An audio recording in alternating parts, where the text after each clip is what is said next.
Kahimtang sa panahon ng latest news. Daron sa tuloy niya ang pagkasamaktan, pinagi ni Manny Jan Agbay. Sir Manny, good morning. Yes, good morning, sir. O sa tanang sokinting paminaw, mao kaniya itong latest weather update para karong adlaw.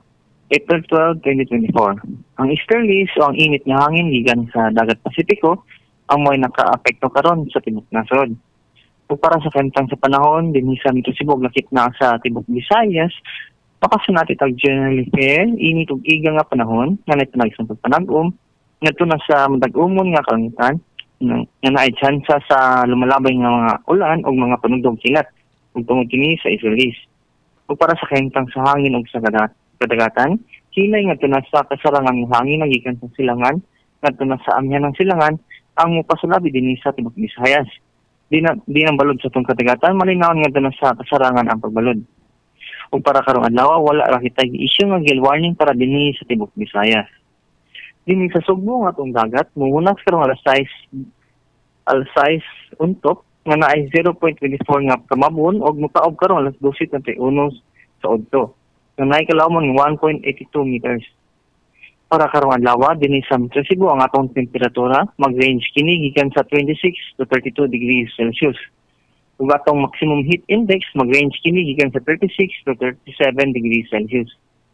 Atong haring adlaw mo silang karong alas 5:35 sa buntag ug mosop kini karong alas 5:55 sa hapon. Ang atong Philippine Standard Time alas 5:20 na sa kabuntagon. Ug mo lang ka natong latest weather update gikan diri sa Botang sa Pag-asa diri sa Mactan kini si Manny Jan Agbay. May buntag. Salamat, Sir Manny. May buntag sa Pag-asa. Okay, sir. Good morning. Bye-bye.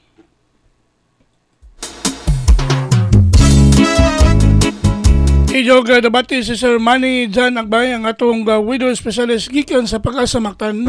May nagatong sa itong dagan sa kahimtang sa panahon ining adlaw nga Biyernes, Marso 12, tuig 2024.